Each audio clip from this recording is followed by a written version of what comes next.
اللہ کے راستے میں سفر کرنے سے مراد جہاد کے لیے سفر کرنا ہے۔ ایک واقعہ ایسا پیش آیا تھا کہ ایک جہاد کے دوران کچھ غیر مسلموں نے اپنے مسلمان ہونے کا اعلان کرنے کے لیے صحابہ کرام کو سلام کیا۔ وہ صحابہ یہ سمجھیں کہ ان لوگوں نے صرف اپنی جان بچانے کے لیے سلام کیا ہے اور حقیقت میں وہ مسلمان نہیں ہوئے، چنانچہ انہوں نے ایسے لوگوں کو قتل کر دیا۔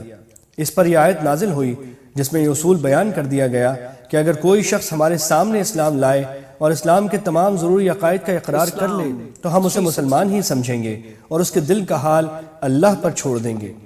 لیکن یہ سمجھ لینا چاہیے کہ آیت کا مطلب یہ ہرگز نہیں ہے کہ اگر کوئی شخص کھلے کھلے کفریہ عقائد رکھتا ہو تو صرف السلام علیکم کہہ دینے کی بنا پر اسے مسلمان سمجھا جائے گا۔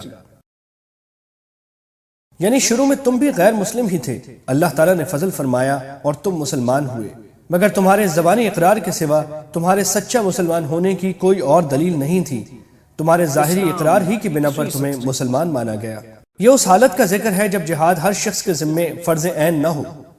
ایسے میں جو لوگ جہاد میں جانے کے بجائے گھر میں بیٹھ گئے، اگرچہ ان پر کوئی گناہ نہیں ہے اور ان کے ایمان اور دوسرے نیک کاموں کی وجہ سے اللہ تعالیٰ نے ان سے جنت کا وعدہ کیا ہوا ہے، لیکن جو لوگ جہاد میں گئے ان کا درجہ گھر بیٹھنے والوں سے بہت زیادہ ہے۔ البتہ جہاں جہاد فرض عین ہو جائے، یعنی جب مسلمانوں کا امیر تمام مسلمانوں کو جہاد کا حکم دے دے یا جب کوئی دشمن مسلمانوں پر چڑھ آئے تو پھر گھر بیٹھنا حرام ہے۔ جان پر ظلم کرنا قرآن کریم کی ایک اصطلاح ہے جس کا مطلب کسی گناہ کا ارتکاب کرنا ہوتا ہے، کیونکہ گناہ کر کے انسان اپنی جان ہی کو نقصان پہنچاتا ہے۔ اس آیت میں اپنی جانوں پر ظلم کرنے والوں سے مراد وہ لوگ ہیں جنہوں نے قدرت کے باوجود مکہ مکرمہ سے مدینہ منورہ کی طرف ہجرت نہیں کی تھی۔ جب مسلمانوں کے لیے ہجرت کا حکم آ گیا تھا تو مکے میں رہنے والے ہر مسلمان پر شرعاً فرض تھا کہ وہ مدینہ منورہ کی طرف ہجرت کرے،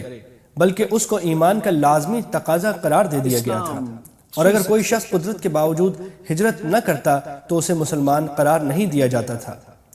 اس آیت میں ایسے ہی بعض لوگوں کا ذکر ہے کہ جب فرشتے ان کے پاس ان کی روح قبض کرنے آئے تو ان کے ساتھ کیا مکالمہ ہوا۔ چونکہ یہ لوگ ہجرت کے حکم کی نافرمانی کرنے کی وجہ سے مسلمان نہیں رہے تھے، اس لیے ان کے بارے میں دوزخی ہونے کا اعلان کیا گیا ہے۔